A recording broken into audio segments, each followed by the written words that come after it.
First story. I demanded my diabetic stepson share his medical snacks with my kids. He refused, so I let my kids take his snacks away, and my stepson had a mild hypo episode.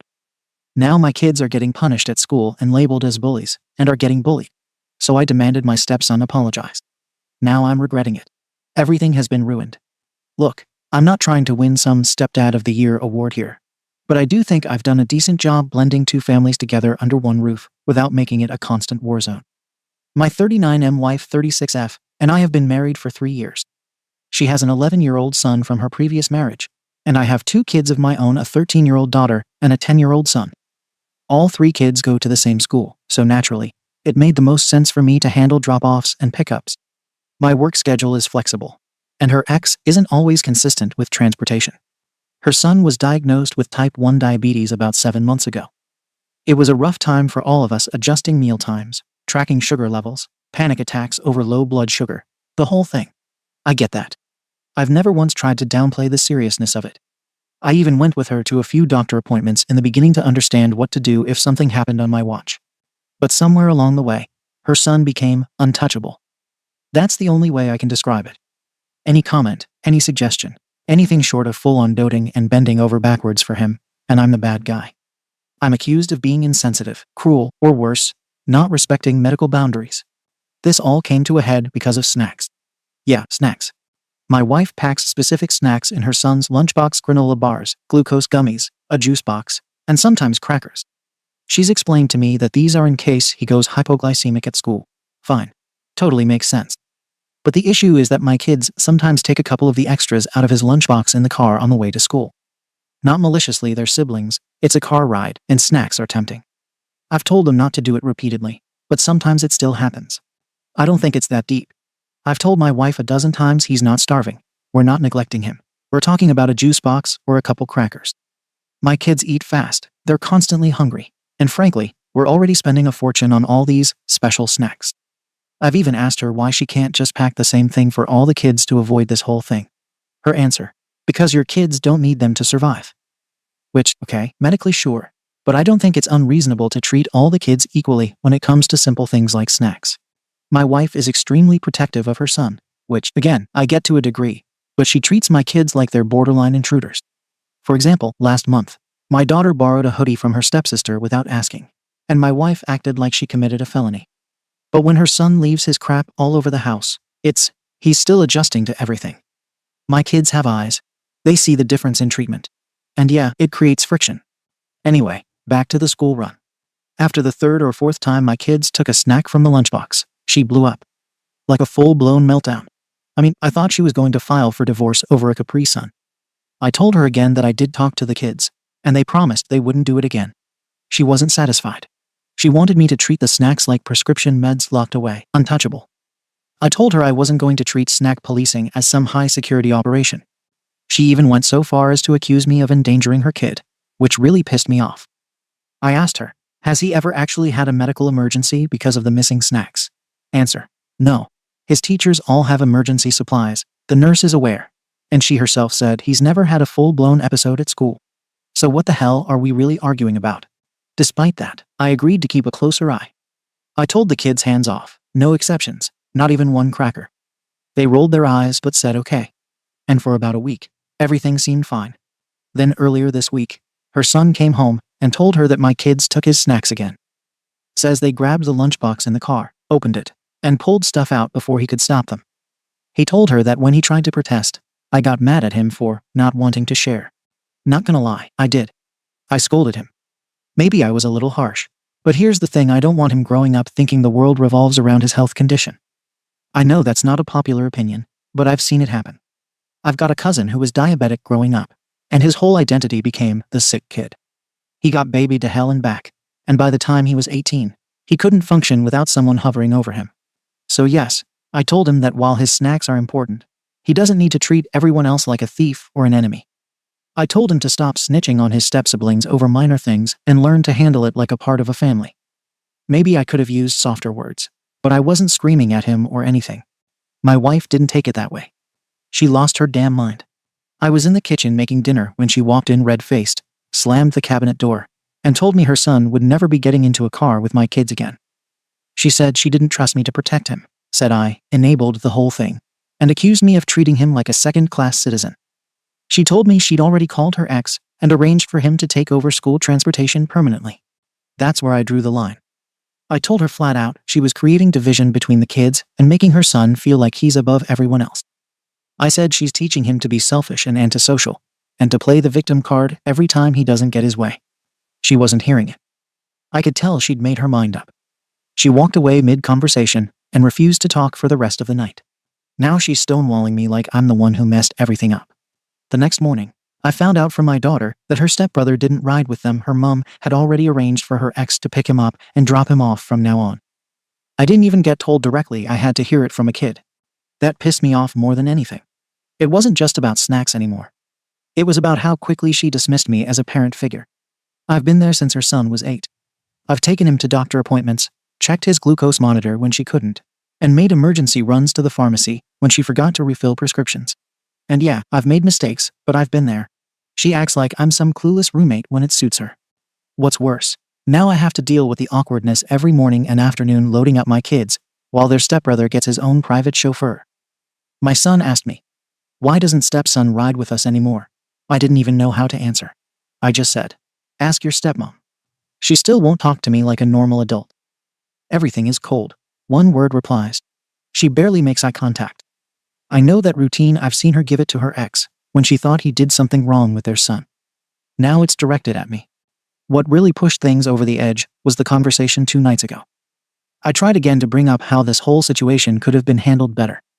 I said maybe we should have just set clearer boundaries, or made a new system like putting the snacks in a sealed pouch and telling everyone to stay out of it, no exceptions. She didn't want to hear solutions. She wanted to punish. She snapped and said, "If you really cared, you wouldn't have let it happen again." I told her flat out, if you really cared about this family, you wouldn't make one kid the golden child while treating the other 2 like pests. That was it. She exploded. Said I'm a danger to her son. Said I don't take his medical needs seriously. Said she can't trust me. Then came the part I've been dreading. She said maybe her ex should have full custody since he's the only one who puts stepson first. I asked her straight, "So all this over some snacks?"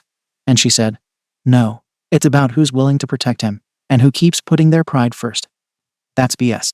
I've protected that kid more than once. I've adjusted my entire house to accommodate his needs, rearranged the pantry, gave up the garage fridge to store his meds, skipped beers with friends because she wanted me home during his adjustment period, and took time off work during his insulin crash days. But I get written off because I think maybe the other kids matter too. She said, "Your kids don't have a medical condition. He does." I said, "Your kid's not the only one in this family." Now she's spinning the story to her friends and her ex like I yelled at a sick child for needing food. Left out that I've paid out of pocket for those same snacks she guards like gold bars. Left out that I tried to talk things through multiple times. Left out that her son has 0 boundaries and 0 accountability because everyone's afraid to correct him. He lies on the couch while my son gets up and helps clean. He never says please or thank you. But my kids get scolded if they forget to say, "Excuse me." This has been building for months, and no one wants to talk about that part. Now I'm the one who's dividing the family. Even my daughter picked up on it. She asked, "How come he gets everything special?" What do I tell her? "Sorry, honey, but you don't have a chronic illness, so you don't matter as much." What message does that send? Let's also not ignore that she keeps comparing my kids' snack consumption to her son's medical need. As if the fact that my kids go through snacks too fast somehow justifies banning them from even being near the lunchbox. I asked her once, "You want me to pack extra for all of them then?" She said no. Just don't let them touch anything. So what's the real problem then? This morning, I overheard her on the phone with her sister saying I've emotionally damaged her son and that she's deeply reconsidering this marriage. Over snacks. Because I didn't throw my kids under the bus fast enough. This whole situation has spiraled way beyond what it should have been. I get that her son's health comes first when it's a real risk. But we're acting like the world's ending because some crackers went missing. He wasn't in danger. He was never abandoned. He was told to share and got scolded for refusing, not abused, not neglected, not mistreated. Now she's acting like I've betrayed some sacred oath. If anything, I think she's the one ruining the dynamic here. She created this hierarchy where her kid is priority 1 and everyone else just adapts. And if you question it, you're a monster. I didn't sign up to be the evil stepdad. So yeah, that's where we're at. I'm locked out of school pickups. She's telling people I'm unreliable. The kids are confused. I'm walking on eggshells again. And all because I asked for a little balance and fairness. Ada? Comments. Comment 1. YTA. And here's why you're not a bad stepdad, because you failed to stop your kids from stealing snacks. You're a bad stepdad because the way you talk about your stepson screams resentment. Over snacks is such a manipulative way to describe this. These aren't effing Oreos for fun. They're medical supplies. It's like saying someone overreacted over a needle when it's insulin. You keep minimizing his condition and using words like special treatment to paint your wife as hysterical when she's literally just trying to keep her kid alive. You also use your own kids as a human shield here. What message does it send to my daughter? How about this? This kid has a disease that could kill him if his blood sugar crashes. And that's why he needs snacks. It's not favoritism. It's healthcare. You weaponize the idea of fairness to defend behavior that could harm your stepson. And stop bringing up how you once skipped beers or bought a few snacks, as if that buys you permanent sainthood. This isn't a scoreboard. This is parenting. Step up or step out. Comment 2. YTA. Big time. And don't give me that over snacks bullshit. That's a child with a effing autoimmune disorder. He doesn't have snacks. He has survival kits. Let me spell it out since you seem determined to ignore every medical angle here. If he goes hypoglycemic at the wrong time, that's coma or death. What happens when your kids take the last juice box and he collapses in gym class? Are you going to show up at the hospital with a chart of how many times you drove him to school as proof that you tried? You also clearly don't like this kid. That line about not letting him grow up thinking the world revolves around his health is insane. His world literally does revolve around his health now. That's what chronic illness is. You want a pat on the back for showing up and buying snacks. Cool. Here's a slow clap. That doesn't mean you get to pick and choose which parts of his medical care you care about. You're not just the arsehole. You're the reason this marriage might not survive. And if it doesn't, it won't be over snacks. It'll be because you couldn't put your ego aside to protect a kid who depended on you. Comment 3. YTA. Not entirely.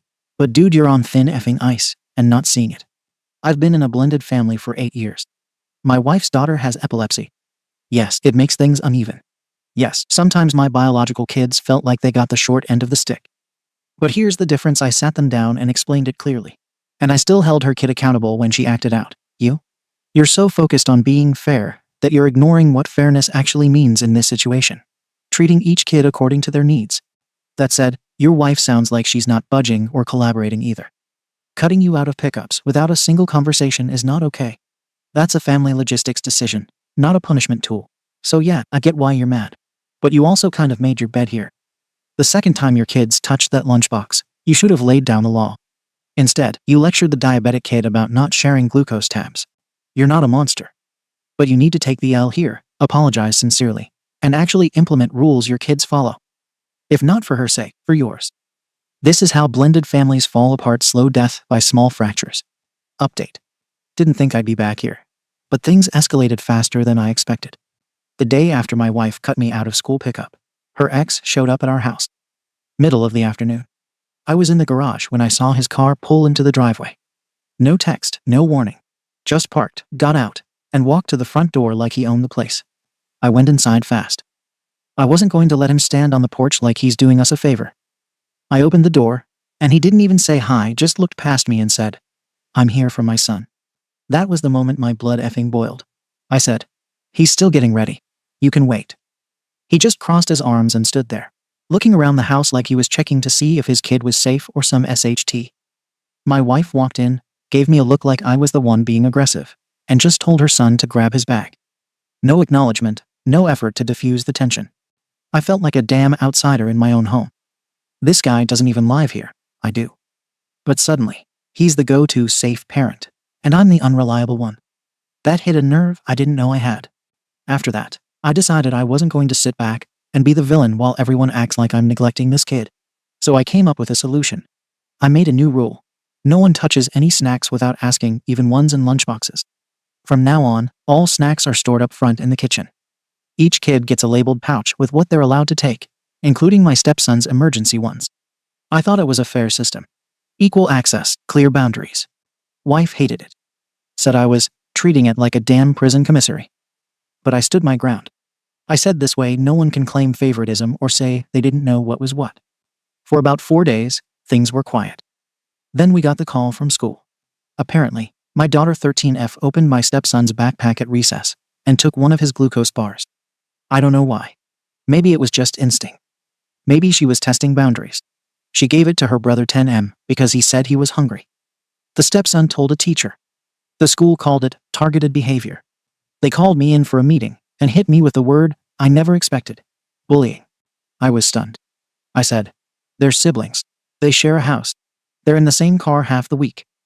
The vice principal said that didn't matter, this was a pattern, and it involved a medical vulnerability. They labeled it a level 2 behavioral violation. My daughter got detention for 3 days and has to attend a conflict resolution session. My son got a written warning. I lost it in the office. I said this was ridiculous. All they did was take a effing granola bar. They didn't spike his insulin. They didn't flush his pump down the toilet. My daughter told me later she didn't even know it was that important. She thought it was just a snack. She said, "I didn't mean to hurt him. I was just trying to help my brother." Now my daughter's upset, crying at night, saying she doesn't want to go to school anymore. Other kids are calling her the girl who steals from diabetics. My son's confused. He doesn't understand why he's in trouble for eating food. And my wife, she's doubled down. She says this is why she doesn't trust them around her son. And then it got worse. 2 days after the school incident, her son had a minor hypo episode. Lightheaded and pale, but he recognized the symptoms and told the teacher. They gave him juice and crackers from the nurse's office. He was fine. Wife used it as the final nail in the coffin. She packed a bag the next day, grabbed a week's worth of clothes, and took her son to stay at her sister's house. Told me she needed a break from the chaos. She said she'd drop him at school herself, pick him up, and handle all his care without my involvement. She left the snack pouches behind like she was making a point. I asked her, "So that's it?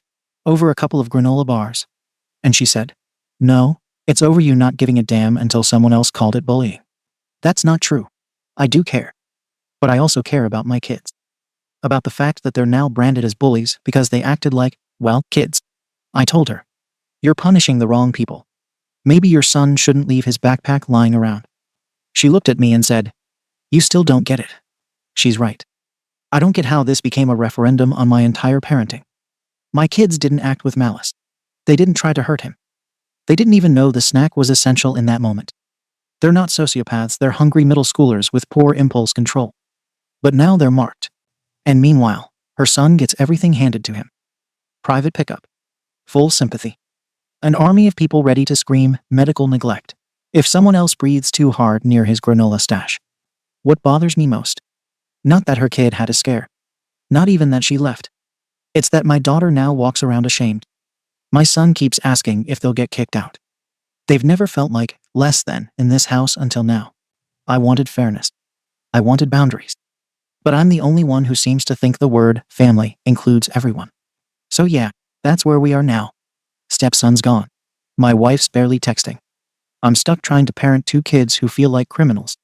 And everyone's acting like I'm the dangerous one because I didn't throw them under the bus soon enough. Still don't know how the hell it came to this. Comments. Comment 1. YTA. And not because of some woke BS or whatever you're probably muttering off screen. It's because you've completely failed at managing both sides of your household.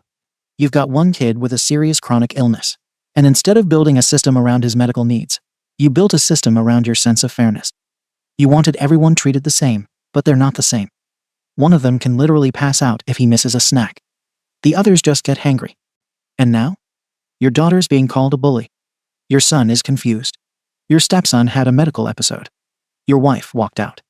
Also, calling it just a granola bar when it's tied to someone's effing life stability shows you're not taking this seriously. If your kid had epilepsy, would you say, "Oh, it's just his emergency meds. No big deal if someone grabs them"? I feel bad for your kids, all 3 of them. Because no one in that house is modeling what it means to respect limits, health, or other people's boundaries. And that's on you. Comment 2. NTA. Not entirely, but holy hell, you're spinning a tight web of denial. I've been the stepparent. I've also been the one trying to hold the line between this isn't favoritism and this is a literal medical requirement. It's a effing nightmare. Your wife overreacted by walking out. Yes, it was a drastic, dramatic move. But from what you've described, she probably hit her limit. You sound like you've been invalidating every concern she's raised for months. dismissing her fears, downplaying the condition, and throwing fairness in her face every time she tries to carve out space for her kid to survive. Your mistake was not setting boundaries with your own kids early. You didn't build the wall when it was a small issue. Now it's an incident report. Now it's damage control. You think your daughter's the victim. Maybe. But maybe she wouldn't be in this mess if you had stopped coddling her and actually made her understand that her actions have ripple effects. Also, maybe ask yourself why your wife felt safer having her ex pick up her son than letting you keep doing it. Comment 3. YTA. Because you're obsessed with fairness, but completely blind to equity. Treating everyone the same sounds noble until one kid actually needs more. Then fairness becomes cruelty in disguise. The rules you put in place weren't about protecting the stepson. They were about making your parenting look even. You're not trying to protect kids, you're protecting your ego from feeling like your biological kids get less. I notice you never once said, I sat my daughter down and made her understand why the snack mattered. Instead, you talk more about how she feels now that she's called a bully, not whether she learned empathy for a medically fragile sibling. You have 3 kids in crisis, and you still seem more pissed that someone dared to call your leadership into question. You didn't lose your wife because of a granola bar. You lost her because your pride is louder than her son's medical needs. Update. It's been a few weeks since my wife left with her son to stay at her sister's. I thought the distance would cool everything down. It hasn't. Things are stalling in a weird limbo where nothing's technically ended, but everything feels over. Last weekend, she texted that she needed to come grab a few things for her son. I figured she'd wait in the car like last time when she picked up some school items earlier in the week, but this time she came in with him. I was in the hallway when they walked in. She didn't say hello.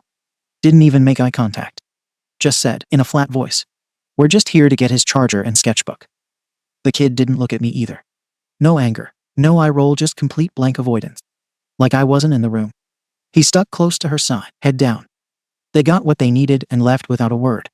It felt like someone pressed mute on my stepson, and he was operating off silent instructions to pretend I didn't exist. I told myself he was just following his mom's lead, which, fine, I guess that's expected, but it still hit harder than I want to admit. I've known that kid for 3 years. I helped assemble his desk. I taught him how to ride his bike without training wheels. Now I might as well be a broken lamp in the hallway. My daughter 13F, who's still dealing with that bullying label from school, cried after they left. She said, "He hates us now." I told her he just needs time. She asked, "How much time?" I didn't have an answer. My son 10M has been different too. He's not crying or apologizing like his sister. Instead, he's angry. Defensive. He keeps saying things like, "We didn't do anything that bad." He asked if his stepbrother will ever come back, or if they're not really a family anymore. At night, he's been quieter than usual.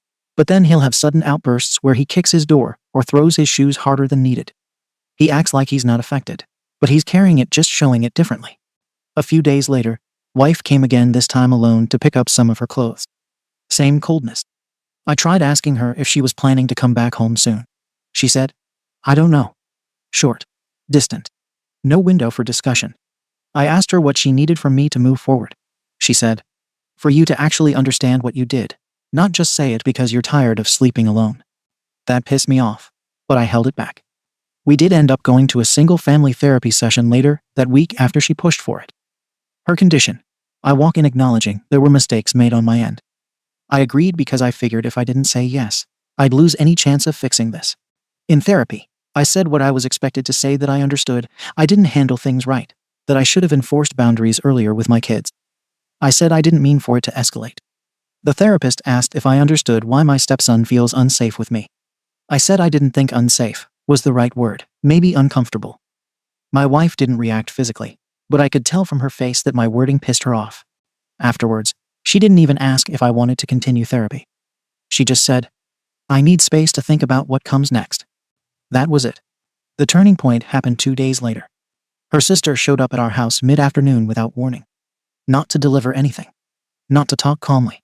She came in angry, voice raised from the second I opened the door. Said I was manipulating therapy and playing the misunderstood victim. Said I kept using words like mistake and snack incident to make everything sound small. Said her nephew now sleeps with his emergency bag on the side of the bed because he's scared someone won't take him seriously if something happens. I tried to tell her she didn't know everything.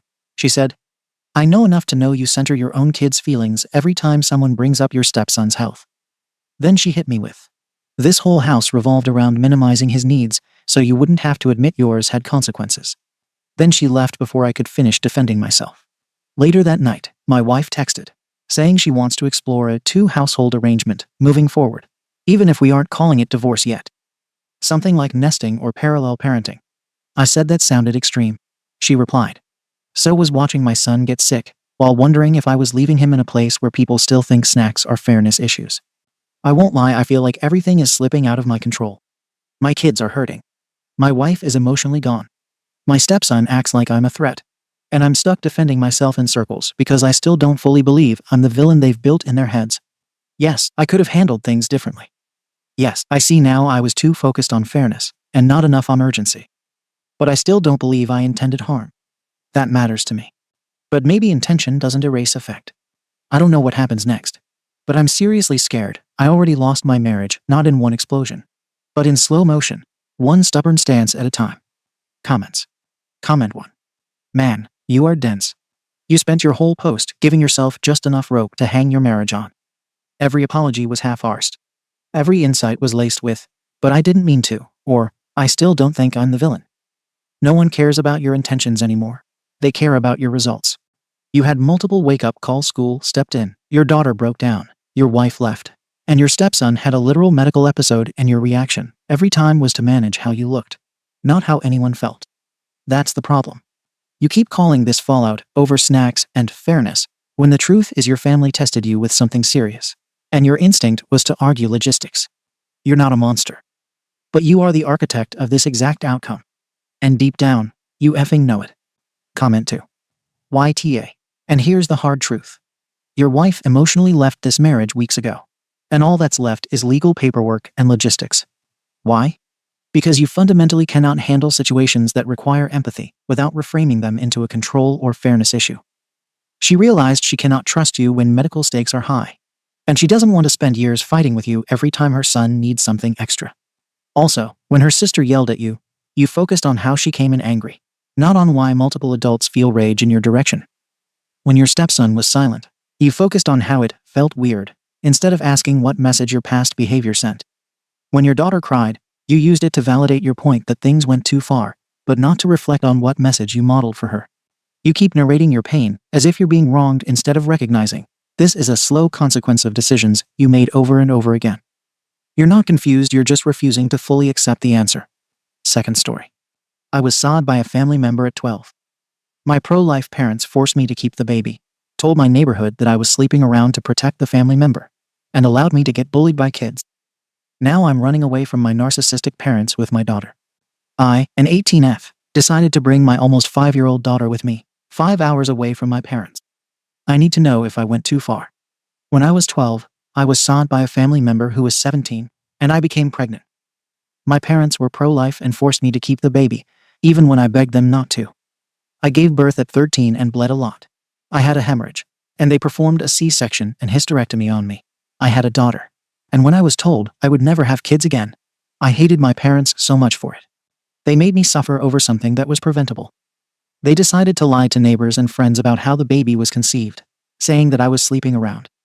I got bullied in my neighborhood and at school, with kids calling me mommy and making fun of my C-section scar. I lost a lot of friends because of it.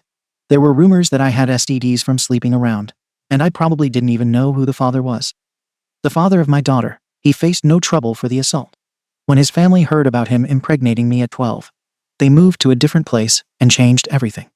I don't care to ever see them again, and I'm glad they left me alone. My parents decided to take care of my daughter and ignored me. The only good thing they gave me was therapy.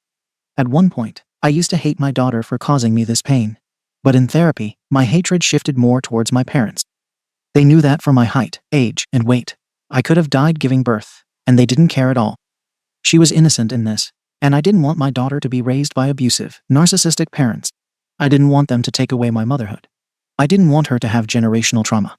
So, when I turned 18, I found my aunt on social media, who is estranged from my parents, and she offered for my daughter and me to live with her. I have legal rights over my daughter. My parents didn't have any rights. They were more like carers. One night, while my parents were asleep, I was already packed up, along with my daughter.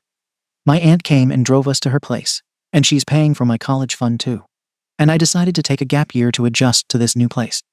My daughter is adjusting well. She said that she misses my parents. I think we'll be fine. She loves my aunt's dogs so much and would cuddle with them. She's going to kindergarten, and pickups are only for me and my aunt. I told one of my friends who was with me through it all, and she told me that it's kind of heartless that I disappeared without even giving my parents a note or something. She told me I could probably cause them an aneurysm because I disappeared like that. Maybe I should have told them. I thought I was doing the right thing by leaving, but my own friend, who was with me through thick and thin, is telling me that I should have given them some type of note. I kind of feel bad. I have always had empathy for people who were horrible to me, except for my abuser. But now I'm scared they might try to find me and take my daughter or try to turn everyone against me again. I've never parented, so I could be bad at it, but my aunt is helping me. I'm also scared my parents might pass out or something bad might happen if my and my daughter's leaving caused that. Thinking about it is making me more paranoid. So, Ada. Comments. Comment 1. NTA, just think about what your daughter would go through when your parents allow that relative to saw her and get her pregnant, so that she can endure everything you went through. That should hopefully dry up any remaining sympathy that you have for these absolutely disgusting posts that you are unfortunate enough to be saddled with as parents. You did the right thing by getting your daughter away from them and making a new life for the two of you away from such evil, disgusting scumbags. They deserve nothing from you except total silence and absence. Please do the right thing for your daughter and stay strong. I'm very proud of you for having the strength to rebuild your world after what you have had to endure. Best of good fortune to you and your little girl. Comment 2. Just to add, they might report you missing. You might consider calling the police in your previous location and letting them know that you and your daughter are safe and left on purpose. Comment 3. But do not disclose to them where you are. Comment 4. NTA. The victim blamed you and did not pursue justice against the man who assaulted you. Your daughter is not safe around them. The safety of you and your child is far more important than the feelings of people who side with Sarah. Because, by trashing your reputation and not pursuing justice on your behalf, that is what they did. On a side note, depending on where you live, the statute of limitations may not have run out on the SAT. In many locations, it is longer for sex crimes against children than those against adults, specifically so that those who were not given justice as children can receive it as adults. Look into your local laws. You may be able to pursue charges against the SAR. Your daughter's DNA holds irrefutable evidence of the crime and of who committed it. If the statute of limitations has not run out, you could still force this guy to face criminal charges. Update. Hello, a lot of you asked for an update. I decided to block that friend out of my life. They knew what I went through and chose to worry about my parents instead. That's not happening. I filed a report to confirm that I am safe and my daughter is safe, so they can't file missing reports and waste everyone's time. The thing is, my parents don't know where I am. They could be thinking that I am at a friend's house or a shelter, etc. They were never close to my aunt and don't know where she is at all. My aunt privatized her social media. She was pro-choice and never agreed with my parents' values. But she decided not to take any action because it didn't affect her life until the pregnancy happened. She ended up getting really upset when I gave birth, and she cut them off and moved away. It's basically been like this for a long time. I'm doing fine, and my daughter sleeps in the same bedroom as me. My focus is on my daughter now, and if my parents find me, we will get a restraining order against them. I'll update if anything happens, but right now, silence is better. Comments. Comment 1. Wish you and your child all the best. Also, your aunt is amazing. OP, thank you. Comment 2. You're welcome. Stay safe and remember to document everything. Maybe even record a video of yourself saying what happened. If your parents ever call you, make sure you record them, and also try to get them to confess to forcing you to give birth and confirming who abused you. Comment 3. Since you say you may require a restraining order in the future, you should start making a record. Write down each incident of abuse or problematic behavior. Put dates, times, as much detail as you can remember, and any witnesses. Add any future contact from them to this record. Save it in at least 2 different methods, such as a paper printout and Google Drive. What this does is show that the problem is recurring and serious. Such records can be a massive help in procuring restraining orders against stalkers, harassers, and abusers. Law enforcement and courts are more likely to listen to victims when the victim shows up with a long list of nasty incidents, with plenty of detail and the names of witnesses. Since your aunt cut contact with your parents due to the abuse, incidents that she witnessed would be particularly useful, as she is a reliable witness who won't lie to protect your parents. Comment 4. My daughter waited 5 years before deciding to file for divorce from her past ex. And for custody of the kids. For 5 years, I begged her to write down everything that happened. Keep a log of when he said he wanted to see the kids and whether or not he showed up or called. She did not. But I did. I took pictures when he broke out her headlights to prevent her from leaving. I took pictures of her car that he drove into the neighbor's garage when he was drunk. I printed off a copy of his 2 DUI court transcripts. I printed off a copy of the court transcript for a DV incident with his latest affair partner where he was charged and 2 other ones where she was charged for DV against him. I printed off the arrest record when he and his GF were arrested for animal cruelty, etc., etc. But believe it or not, this was not enough to convince a judge to grant an RO or PO. 10 years of demonstrating very poor judgment and displaying anger issues was not enough evidence to keep 3 minor children away from him. My faith in the court system is not strong, obviously. But load the deck as best as you can in your favor. Good luck. Thank you for watching the video. If you are interested in listening to these kinds of stories, we've got more in store for you. Simply subscribe to our channel, hit the like button, and share it with your friends.